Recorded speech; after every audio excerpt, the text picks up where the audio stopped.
Children who found their way from Bunia in the DRC, 7 from Kasese, 6 from Karugutu, and the earlier team of 50 from Bombo. You remember that team?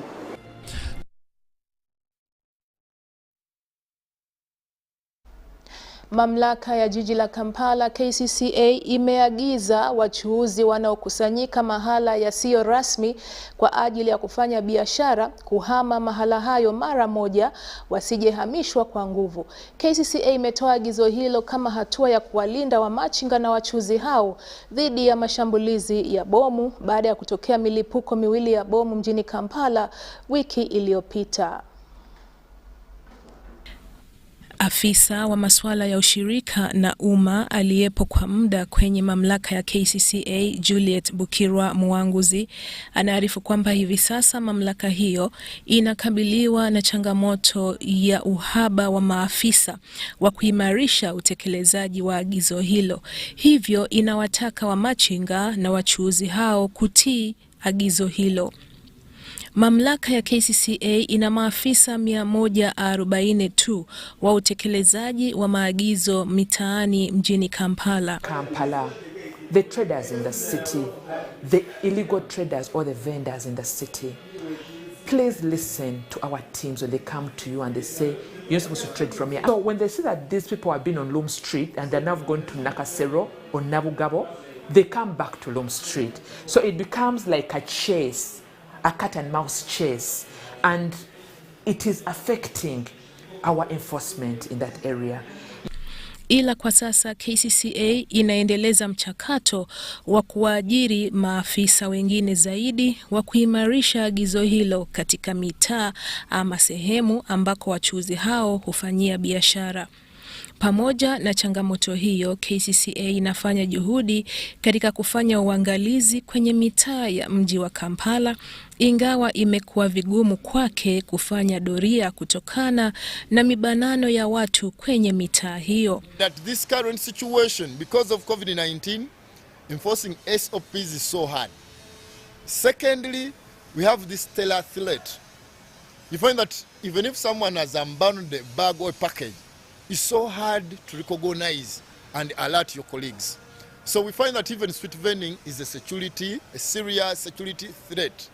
Siku ya Jumanne wiki iliyopita kulitokea milipuko miwili ya mabomu mjini Kampala, moja katika kituo cha polisi cha CPS na lingine karibu na ofisi ya inspekta mkuu wa serikali kwenye barabara ya Parliamentary Avenue. Naye naibu msemaji wa polisi katika vitongoji vya mji wa Kampala, Luke Oweyisigire, anatoa wito kwa watu kuwa waangalifu na kutoa taarifa wanaposhuku kitu chochote. We don't encourage crowds in town or in any place in Kampala, but you should be also informed that downtown Kampala is a place that has a big population. They might not necessarily be crowds, they might be people selling their items on the roadside, and police has no mandate of stopping anyone from hawking. That is a mandate left to KCCA.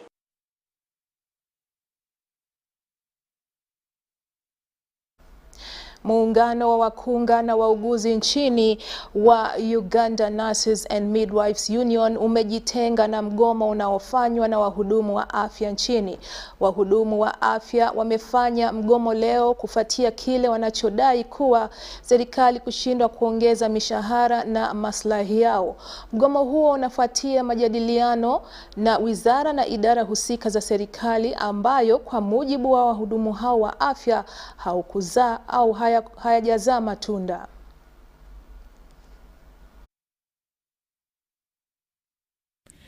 Mamia ya wahudumu wa afya nchini kutoka vituo mbalimbali vya afya vya umma wamefanya mgomo wakilalamikia kile wanachodai kutoongezewa mishahara, ambapo pia maslahi yao hayajaboreshwa. Wahudumu hao wa afya wanadai pia kwamba bajeti ya ziada iliyoidhinishwa na bunge ilitenga pesa kwa ajili ya kuongeza mishahara kwa madaktari wanafunzi. UBC TV ilitembelea kituo cha afya cha daraja la 4 cha Kisenyi Health Center 4 na kukuta kwamba wagonjwa walikuwa wengi huku wahudumu wakiwa wachache, na hata hivyo mwandishi wetu wa habari hakuruhusiwa kurekodi picha kutokana na ulinzi mkali uliokuwepo. Pamoja na mgomo huo kuanza leo, muungano wa wakunga na wauguzi nchini wa Uganda Nurses and Midwives Union umejitenga na mgomo huo na kuwataka wahudumu wa afya kusitisha mgomo, kwani unawaathiri wagonjwa, kama anavyoeleza Bwana Cherop Kiplangat, rais wa muungano huo. The impact is the death rate will go up, maternal death will go up, child death will go up, because there are no people attending to. And of course the nurses will do nothing much than what they would do it both with the doctors together. Because we work as a team, and you find that there are areas that doctors work on, the nurses work on another area. So we are combined to work for the life of the patient. But you find that if one group of us refuse to work, then it will be a disaster to the patient. Katika hospitali ya Naguru Hospital, wahudumu wa afya walikuwa wachache pia, ambao hata hivyo waliwashughulikia wagonjwa bila kuvaa sare zao za kazi. The way they would have handled this was to negotiate with government. And I remember that the government has allowed UMI to unionize. They have a union of doctors, paramedics, and they are not using the union to negotiate on their behalf. But they have gone to the association and they are negotiating them as association. But they have a negotiating machinery at the Ministry of Public Service. That would be the best way to go. Baadhi ya wagonjwa waliweza kuzungumzia jinsi ambavyo mgomo huo ulivyowaathiri. Anembera jensanzewo ekyamazima tensanyusiza. Mu butansanyusa lwaki tensanyusiza. Ndabira ddala nga abasawo bali strict naye embeera ng'ebanyiga. Ati mwe embeera webeebere ebanyiga erumyanga ffe abalwadde abazzeewo. Lwaki kuba kati nze nazzeewo wano ku ssaawa 3 up to now essaawa zigenda 9 nkyali wano. Olidde tubuuza lwaki, bizibu ki, lwaki batunnyonnyola ekyamazima nti government tennaba kuba nti ebatereeza mu mbeera zaabwe. Wahudumu hao wa afya wamelalamikia pia mazingira ya kazi yasiyofaa. Na hivi sasa hebu twende studio kwa ajili ya kupata matangazo machache.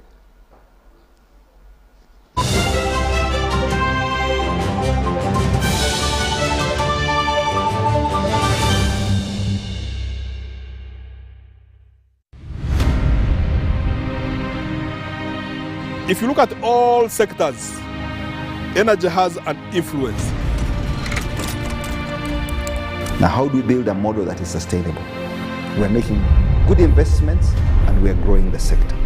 Our record under UEP had not been that very good. World Bank Group has been involved in Uganda electricity sector since the mid-2000s, where it has supported the government in very bold reform. The last 15 years we focused on the parameters that were set in our concession that was negotiated at the time. It took the best minds of Uganda to work on it and also the best minds internationally, because they had to plan for 20 years ahead. As remember, we have innovated over the period. We've rolled out cashless. We introduced payment metering, Yaka. As I speak now, the 1.5 million customers are all on Yaka. The transition has been very, very good, because Ugandans who enjoy the power went out and bought shares. Umeme's massive investment, a robust and functional distribution network that will impact the lives of Uganda's over 40 million citizens. It's no secret that ICT makes learning easy. The strides made in our field could not be possible without it.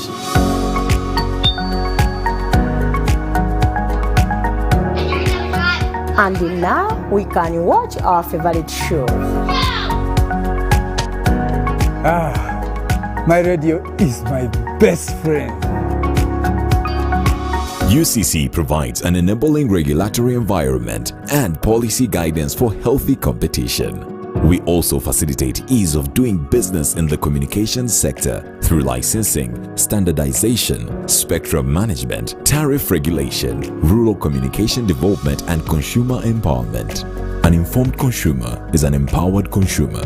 UCC supports local content and innovations. Driving the development of a robust communication sector in Uganda is Uganda Communications Commission.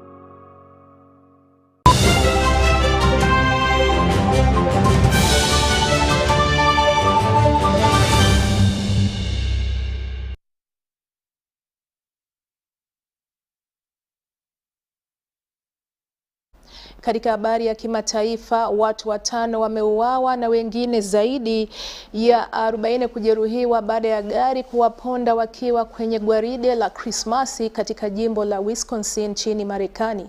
Gari aina ya SUV ilivunja vizuizi katika hafla hiyo ya kila mwaka, huku video zikionyesha gari likienda kwa kasi na kuingia kwenye msafara wa watu.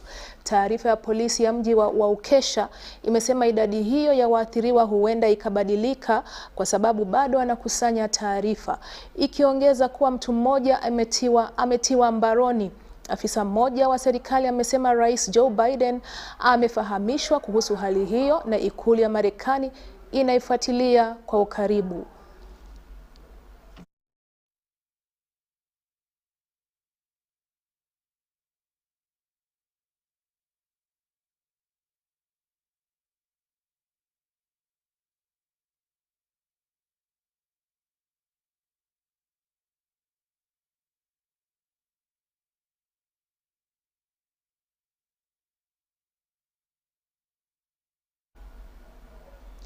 Hivi sasa Bwana Obadi Makumbi anakuletea taarifa kuhusu utabiri wa hali ya hewa, ila kwangu mimi na kushukuru sana kwa kutizama taarifa hii ya habari mwanzo hadi mwisho.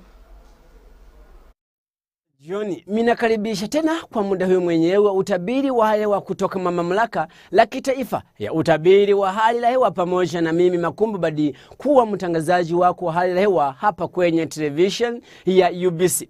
Hali ya hewa mwasimu za kwenye nchi yetu ndio kuonekana kuwa la mvua kunyesha lasha mwasimu za kwenye nchi yetu. Ripota tulikuwa nayo muda asubuhi ilikuwa la mvua kuonekana kunyesha. Ile kwenye mjini Kampala mvua ilikuwa la 17.6. Simu za kwenye Mbalala ilikuwa la 11.7, lakini Karengere ilikuwa la 10.1 na kuwa la 7.7 mwasimu za kwenye Mubende. Kuangalia sanamu za satellite ambazo zilipigwa mabara Afrika, upepo kweli inaenda kuja kufika masehemu za kwenye nchi yetu, na mahimbo hiyo inaenda kuonekana kuwa la mapunguko la mawingu masehemu za kwenye nchi yetu. Kesho asubuhi hali ya hewa itakuwaje? Itakuwa la jua kuonekana kuchomoza kali masehemu za kwenye kaskazini yote mwa nchi yetu, katikati pamoja na sehemu za kusogea ile mashariki yote. Sehemu za kwenye magharibi, kusini na magharibi pamoja na sehemu za kwenye mjini Kampala na maeneo yote la kwenye kuzunguka Ziwa Victoria tunatarajia kuwa na jua kuonekana kuchomoza pamoja na mawingu. Lakini katikati mwa Ziwa Victoria tunatarajia kuwa na mvua la shasha kuonekana na kunyesha. Muda wa alasiri jua itaendelea kuchomoza pamoja na mawingu mwa sehemu nyingi za kwenye nchi yetu, ile kaskazini, mashariki, katikati pamoja na sehemu za kwenye magharibi na kusogea kufika mwa sehemu za kwenye mjini Kampala. Sehemu za kwenye kusini na magharibi pamoja na sehemu zote za kusogea kufika mwa sehemu za kwenye kuzunguka Ziwa Victoria itakuwa la mvua la shasha kuonekana na kunyesha.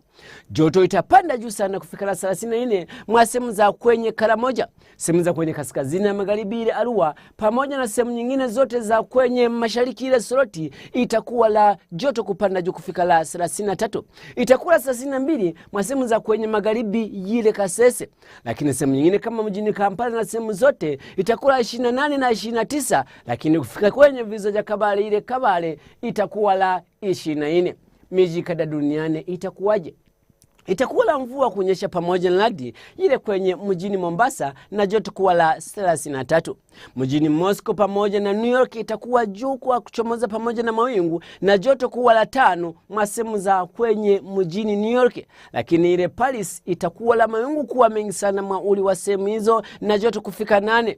Kufika ile Dubai itajua kali sana, tutaendelea kuchomoza na joto kupanda juu kufika la 31. Asante sana, tuonane kesho muda huyu mwenyewe na mimi Makumbadi hapa kwenye television la UBC.